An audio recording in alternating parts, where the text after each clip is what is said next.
પાટણ કમલમ ખાતે સેન્સ પ્રક્રિયામાં ભોજન નાસ્તાની અવ્યવસ્થાથી ઉમેદવારોમાં ભારે રોષ. ભાજપના મોટા નેતાઓને પણ બહારથી નાસ્તો મંગાવવાની પડી ફરજ.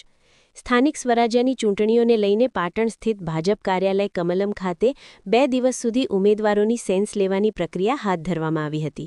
હંમેશા માઇક્રો પ્લાનિંગ માટે જાણીતી ગણાતી પાર્ટીમાં આ વખતે ભારે અવ્યવસ્થાના દ્રશ્યો જોવા મળ્યા હતા, જેને કારણે ટિકિટ વાંછુક ઉમેદવારોમાં છૂપો રોષ અને અસંતોષ જોવા મળ્યો હતો. 2 દિવસ સુધી ચાલેલી આ મહત્વપૂર્ણ પ્રક્રિયા દરમિયાન પાટણ કમલમ ખાતે આવેલા ટિકિટ વાંછુક ઉમેદવારો માટે નાસ્તાની કે જમવાની કોઈ જ વ્યવસ્થા કરવામાં આવી ન હતી. મોડી સાંજ સુધી ચાલેલી પ્રક્રિયામાં ઉમેદવારોને ભૂખ્યા પેટે બેસી રહેવાની ફરજ પડી હતી. છેવટે કેટલાક ઉમેદવારોએ પોતાની ભૂખ સંતોષવા માટે પોતાના સ્વખર્ચે પડીકા એટલે કે બહારનો સૂકો નાસ્તો ખાઈને સમય પસાર કરવો પડ્યો હતો.